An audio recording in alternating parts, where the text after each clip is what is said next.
गरुड़ पुराण के अनुसार क्या होता है मौत के बाद? मृत्यु को लेकर हर किसी के मन में सवाल होते हैं और सदियों से इंसानों ने इसके जवाब ढूंढने की कोशिश की। जब भी हमारा कोई दोस्त या घर का कोई सदस्य मरता है तो हम अक्सर सोचते हैं कि अभी वह कहाँ होंगे। हम सोचते हैं क्या वह अभी हमारे आसपास हैं, हमें सुन रहे हैं। इन सभी सवालों के जवाब विस्तार में लिखे हुए हैं गरुड़ पुराण में। गरुड़ पुराण हिंदू धर्म के 18 प्राचीन महाकाव्यों में से एक है। गरुड़ पुराण में मृत्यु के बाद जीवन के अंतिम क्रियाक्रम और पुनर्जन्म जैसे बातों पर विस्तार से चर्चा की गई है। हमने आपके लिए गरुड़ पुराण से खासकर इन्हीं सवालों के जवाब ढूंढे और वीडियो में बताने जा रहे हैं, लेकिन सब्सक्राइब करना ना भूलें। तो चलिए शुरू करते हैं।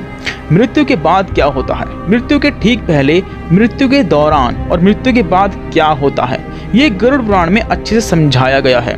असल में मृत्यु एक बहुत ही इंटरेस्टिंग प्रक्रिया है और यह कुछ भागों में पूरी होती है, जो इस प्रकार है। नंबर 1, अर्थ सोल चक्रों से डिस्कनेक्शन। मौत से लगभग 4 घंटे पहले इंसान के पैरों के नीचे स्थित अर्थ सोल चक्र अलग हो जाता है, जिसका मतलब है कि धरती की सतह से संबंध टूट जाता है। इंसान की मृत्यु से कुछ घंटे पहले उसके पैर ठंडे पड़ जाते हैं। जब मृत्यु का सही समय आता है तो कहा जाता है कि मृत्यु देवता यम आते हैं और आपकी आत्मा को लेकर चले जाते हैं। नंबर 2, एस्ट्रल कोड टूट जाता है। जब मृत्यु होती है तो एस्ट्रल कोड टूट जाता है, जो कि एक तरह से शरीर और आत्मा के बीच का कनेक्शन है।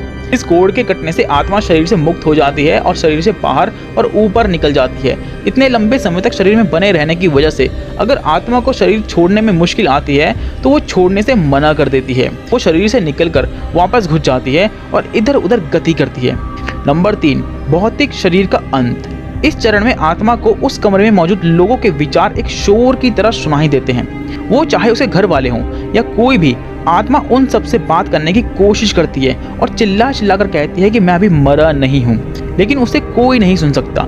धीरे धीरे आत्मा को एहसास होता है कि वो शरीर मर चुका है और वापसी का कोई तरीका नहीं है। इस चरण में आत्मा लगभग 12 फीट या कहो कि छत की ऊंचाई पर तैर रही होती है।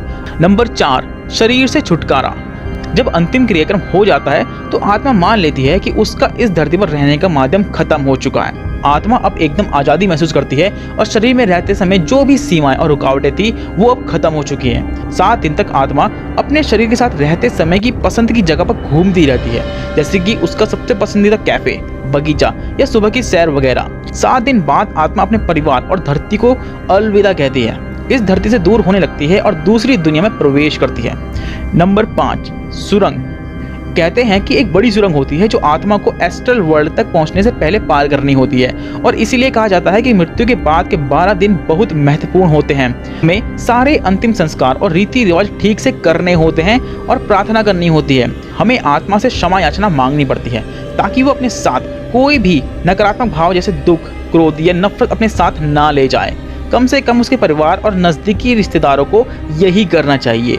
नंबर 6, पूर्वजों से मिलाप। मृत्यु के बाद 11वें और 12वें दिन हिंदू सभ्यता में लोग होम, प्रार्थनाएं और रीति रिवाज करवाते हैं, जिससे आत्मा अपने पूर्वजों, नजदीकी दोस्तों, रिश्तेदारों और मार्गदर्शकों से मिलती है।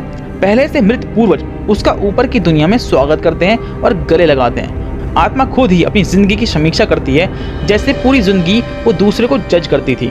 आत्मा अपने साथ हुए बुरे के लिए क्रोधित होती है और बदला लेने की इच्छा रखती है। किसी का जो बुरा किया है उसके लिए पछताती है और उसके लिए खुद ही सजा मांगती है। आत्मा ही अगले जीवन के लिए रूपरेखा तैयार करती है, इसे ब्लूप्रिंट कहते हैं। नंबर 8, पुनर्जन्म। एग्रीमेंट में हमने जो चुना है हम उसी हिसाब से जन्म लेते हैं।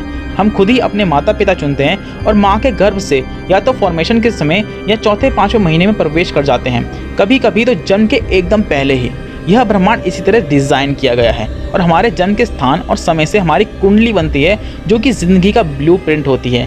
कभी कभी हमें लगता है कि हमारी किस्मत खराब है, हमारे ग्रह में दोष है, लेकिन असल में वो बस हमारे ही एग्रीमेंट का हिस्सा है। दोबारा जन्म के बाद 40 दिन तक बच्चे को अपना पिछला जन्म याद रहता है और वो उसे याद करके अकेले होते हुए भी रोता है और हंसता है। उसके बाद जन्म की सारी याददाश्त चली जाती है और हम जिंदगी ऐसे जीते हैं जैसे हम पहले कभी थे ही नहीं। तो दोस्तों, यह है जिंदगी और मृत्यु का सार, जैसे कि गरुड़ पुराण में लिखा है। तो अगली बार जब भी किसी दुख या समस्या के लिए भगवान या किस्मत को दोष दें तो याद रखना ये सब आपने ही चुना है।